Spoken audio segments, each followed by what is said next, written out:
Hello, everyone, and thank you for coming back to Simply Renee. I'm Renee, and I'll be showing you my day trip to Boston, Massachusetts recently on July 20th, 2025. It was a great day, very humid, of course, but I really enjoyed my time there. It was nice to get away from my residence in Rhode Island, even if just for the day. And I hope you enjoy this video, and thank you so much for subscribing and watching. In order for me to get to Boston, Massachusetts, I always try to take the commuter rail or the T. In this case, I took the T, where I drove from my residence in Rhode Island up to the closest station for the T. And since it was a weekend, it only cost me $3 for all day parking. And the two-way subway ride for me was just $4.80, which for me, I feel is very affordable, just under $10. And it's very easy trip to get to where you got to go. I did the rest all walking, and I took the T back to my parking space and then headed home after I was finished at the end of the day. Here you'll see that I stopped at a bakery and cafe called Flour, which is a local franchise. Nothing against the corporate franchises, but I do like to get more local stuff when I go up to places like Boston to support the local businesses as much as possible. And since it was around 9:15 a.m., 9:20 a.m., I ended up getting a macchiato and a sour cream coffee cake, which were all very good. I especially like the macchiato because it helped to perk me up and wake me up completely. Just down the street from Flour Bakery and Cafe was my first stop at a historic house, which was Otis House from 1796, owned by Historic New England. I'm going to leave some links in the description. And I decided to take a specialty tour of this house because I'd already seen the house tour years ago. And the specialty tour was 100 years in 4 objects, so I only paid about $10 for it, which is as a non-member.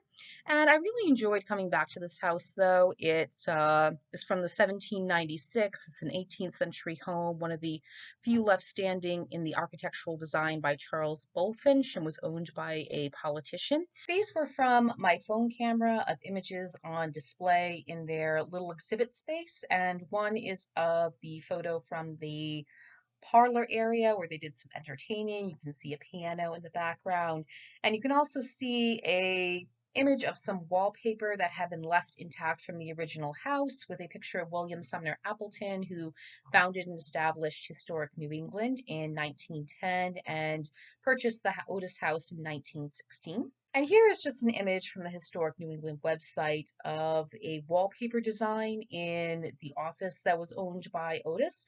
And the office space itself was in the house, and it has a neoclassical wallpaper design. And this is one of the 4 objects I saw. This is Nichols House, which is located in Beacon Hill area, not too far from Otis House. As I mentioned earlier, everything was in walking distance of it.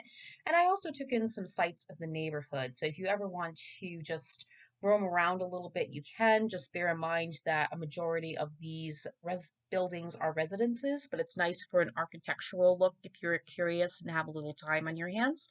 And the Nichols house itself is very lovely. It was built around 1804 by Charles Bulfinch, again, and the architect who was very prominent in his day of this 18th century. And it's one of the few houses left in Boston that were architecturally designed by Charles Bulfinch.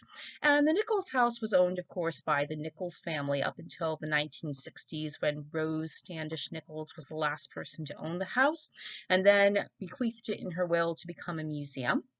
And what's interesting about Rose is that she was a very much a forward progressive thinker. She really kept a good, steady presence in Boston area by being part of politics, civil action, activist works. She was a noted woodworker and a landscape architect as well. And again, I'll leave some links in the description. The next 2 clips will just be some images that I myself took or came from the Nichols House Collection website of things that you'll find inside the home itself. This one over here is a photograph of a chair that is attributed to Rose Standish Nichols, who was very gifted at woodwork and carving. And this one is just a 1930s radio because I thought it was interesting and cool. It was around, I want to say 12:45 or 12:50 p.m. when I finished the tour of the Nichols house, and I decided just to take a walk over to the Boston Commons area and relax a little bit because my next tour wasn't until 1:30, and I decided just to enjoy the day. And Boston Commons is great. It's a wonderful place to just relax and enjoy yourself. It's a nice, beautiful day. I saw a lot of people out there, especially a lot of families, and that was very nice. It's a beautiful day for them to be out and about and playing. And here you'll just see me relaxing and taking in some frozen lemonade. I'm still getting used to doing a filming of myself, and I have this look on my face of neutral stone face, I guess you could say. But the frozen lemonade was great. I got it from a stand nearby, and it really cooled me down, so it was very refreshing. My final stop on my day trip to Boston was not necessarily a house, but it is a remarkable historic place, which is the Museum of African American History.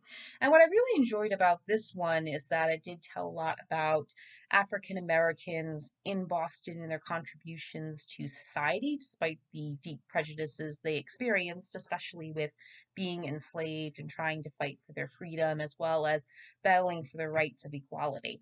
And this has the Abel Smith School, which is a schoolhouse that was inhabited for teaching Black students and is now more of the visitor center, I would say, for the Museum of African American History with a revolving exhibit, which I'll show a little bit later.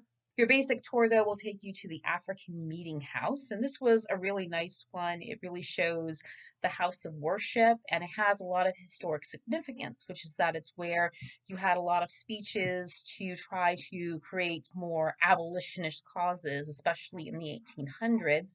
And what was great here is that it's where you would find speakers back then, such as William Lloyd Garrison, Frederick Douglass, and Maria Stewart. And over here, you'll see that I left one of the most important quotes that I feel from the spoken word memorial they have next to the meeting house, which is by Maria Stewart. And this just really spoke to me a lot. And I hope you look her information because I think she's a very interesting lady.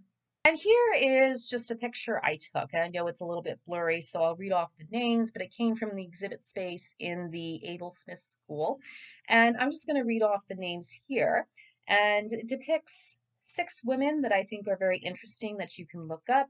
Phyllis Wheatley Peters, Lucy Terry Prince, Chloe Spear, Elizabeth Freeman, Belinda Sutton, and Zipporah Potter Atkins. I hope I'm pronouncing that correctly. If not, I apologize. But I will leave their information in the description box with links, and you can do the research yourself. Once I finished the Museum of African American History, I went to Cheers, which was located nearby. And this was established in Boston in 1895 as a pub and restaurant, which I really enjoyed. And it was nice to come here because it was the inspiration for the hit TV series that ran from 1982 to 1993 and starred Ted Danson, Shelley Long, and George Wendt, who sadly passed away earlier this year. And I got a quesadilla, which you can see an image of in the upper right-hand corner. I didn't take too good a picture of it, so I tried to frame it a little bit better. And, it was fine. It was a nice, tasty treat. The place was clean and I had good service, so that was a nice thing. It always is, especially when you go out to different places.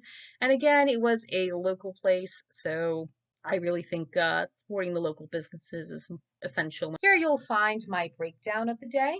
For museums, I paid $10 for the specialty tour at Otis House, $16 for the Nichols House, and $15 for the Museum of African American History, which came to $41. For transportation, as I mentioned earlier, it was $3 for the station parking all day and $4.80 for the subway rides two-way. That came to $7.80.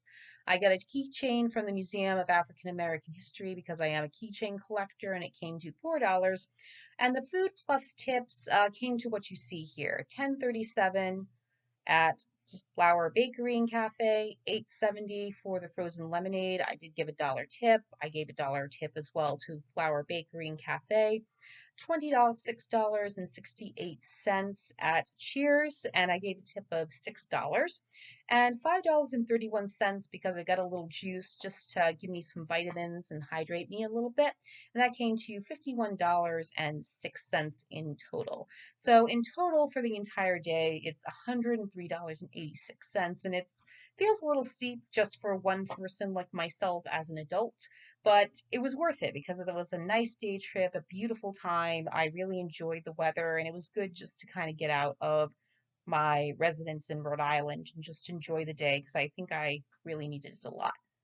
I hope you've enjoyed that video and that'll give you some inspiration for a day trip nearby where you live, or even if it's a little far away but within driving distance or public transportation as well. And I'm working currently on trying to get a new video system together for my camera so that way I can bring you more good quality enhanced videos as well. For now, I thank you so much for watching. Please be sure to like, comment, share, and subscribe, and I'll see you next time. Bye.